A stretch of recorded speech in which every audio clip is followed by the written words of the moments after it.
It is an honor to be here in Dubai, a place that has shown the world that when strategic vision, investment, and innovation align, it is possible to transform an economy and project it globally. For Ecuador, the UAE are not only a benchmark for development, they are a strategic partner with whom we share a vision for the future. Ecuador is currently undergoing a profound economic transformation based on structural decisions, macroeconomic discipline, and smart openness to the world. Our vision is clear: to grow through productive investment, diversify our economy, and generate sustainable social well-being, but also understanding cycles and moments that can be the most important factor. I come from the private sector. I understand the language of risk and long-term investment. That is why I want to be very clear with you. Trust is not built on promises, it is built on results. Ecuador today delivers results. When we started this journey, our country risk was around 2,000 points. Today is at 413. Now, international investors, institutional investors are seeing Ecuador as a possibility, as a country where they can put their money and also their trust. For the first time ever, we had offers when we issued debt last week of 30-year bonds. Before that was impossible to even think of in Ecuador. 5, 10, 15-year bonds maximum. Now, offers from the largest investment funds in the world asking for 30-year bonds. That sends a powerful message. Means that the country is today making the right decisions for the long term. The confidence is reflected in macroeconomic strength. Our international reserves grew close to 40%, bank deposits grew 40%, inflation stayed at 1.9%, and the country became positively predictable, something that never happened in the past.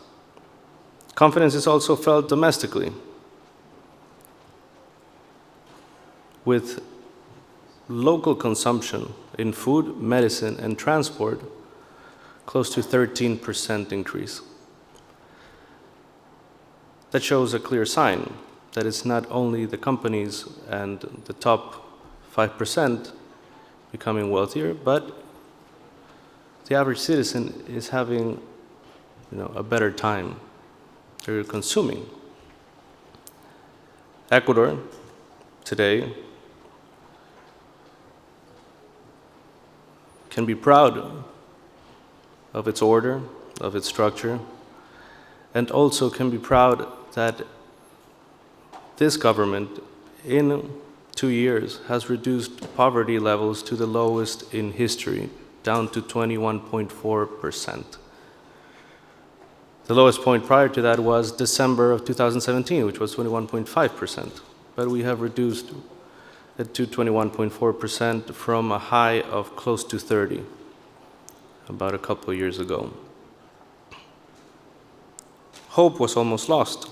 People were thinking more about going to other countries. Young people were thinking about doing their lives in other places and not in Ecuador. Violence was affecting families' lives. There was no employment. There was no wealth. There was nothing to distribute.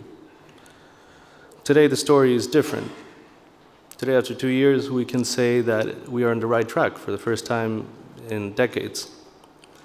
For the first time in decades, the world is looking at us as a possibility. For the first time in decades, we have excess money in banks, when usually it was the other way around. Our interest rates have come down by almost 5 points in 2 years. The average corporate rate has come down by 5 points. It was close to 10, a little bit higher than 10. Now it's at 5.8%. That is the average corporate rate of a state like Florida in the United States. And we're giving access to this financing, especially to the youth and to women, where the largest opportunity is available. For us, young people and women specifically, we're the ones that sustained this project. We're the ones that voted for us, the ones that pushed in neighborhoods, in small towns, in rural areas. They were the ones that were sending the message. And we need to honor that trust and give them opportunities, provide them opportunities to grow, to do good, and to stay away also from criminal organizations that have been affecting the peace of Ecuador now for quite some years. Macroeconomic stability only makes sense if it improves people's lives. There's no desire to have, just an award for macroeconomic stability or to appear probably in Forbes or in Barron's or in the Financial Times as a fiscal reformist. The real award is when you help the youth, when you help transform lives, when you transform also families, when you change the destiny of young people that a couple of years had no hope on having a better life, and today they are allowed to dream. Ecuador now is in a historical moment. As I mentioned before, one has to understand cycles, and one has to understand moments. In 2022, 2023, it was an oil moment, oil and gas. Average oil price was above $90. 24 to 25 was the boom of commodities, especially food. There was an agricultural boom. 26 and 27 is a moment where agricultural businesses will stay stable, but there's another big opportunity, which is construction, technology, and mining. With gold prices at close to 5,000, Ecuador right now is in a very positive position for legal and responsible mining, and also construction. We're starting a construction boom, and we have a lot of benefits for construction and for infrastructure. We have a reduced VAT for construction materials. We also have many tax incentives for construction companies, especially when they're developing affordable housing. And anything that would provide youth employment will also have certain tax breaks. These tax breaks are directly proportional to the number of jobs that are going to be created.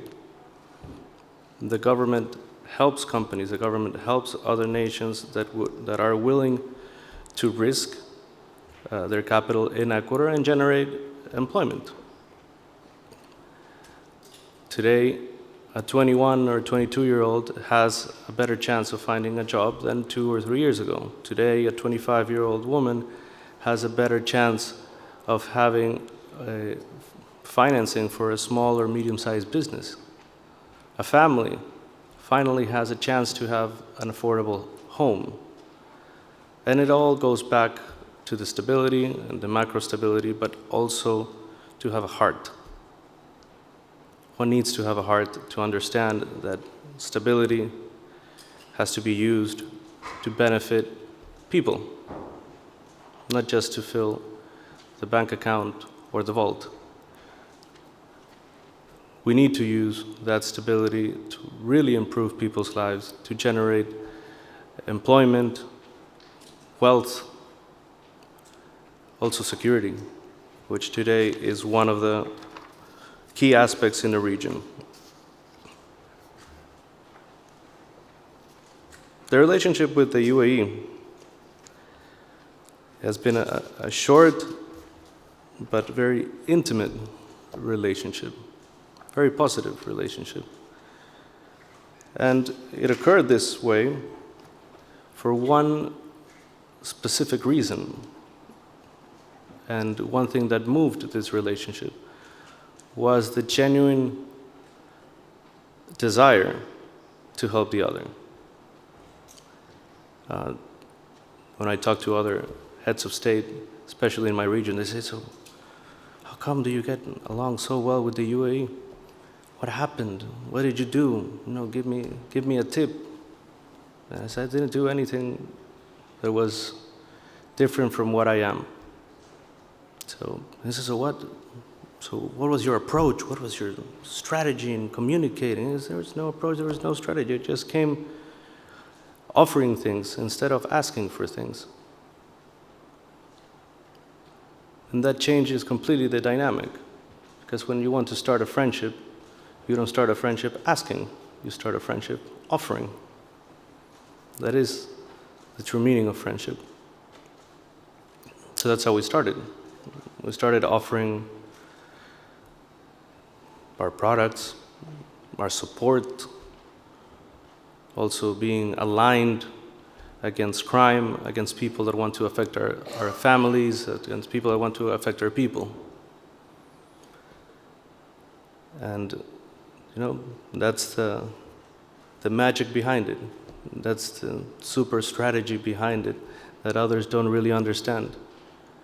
When you are human, when you are loyal, and when you have a true heart, friendship will always be the end result. And now, we need to take it to the next step. And think, like I said, think on what we can offer to each other. Right now, the world is being polarized. The political powers are polarizing the world, and I don't see things happening, any different in the short term. But true friendship and nations that are compatible are going to be the ones that thrive. Compatibility is the key in any relationship, not only on the human side, but also on the commercial side. We don't produce the same things, we are compatible. We have excess food, excess water, that makes us compatible. You have excess technology, great infrastructure, good border control, that makes it also compatible with Ecuador, because we can do things together. And we can improve the lives of our people together. We can tell our children, our grandchildren, this story of success, a story of human success, not only commercial or diplomatic success, but it's a story of human success where there's a lack of humanity in many places in the world today. I invite you all to come to Ecuador, to visit, to see it, to experience it. This is our third time here in less than a year. It's a long trip. And, but it's been worth it every single time. We found great partners, we found brothers that will help us achieve our goals in our nation, that will help us work against crime, against malice, against evil. And once we win this war, I said we will celebrate together that we did the right thing. Thank you.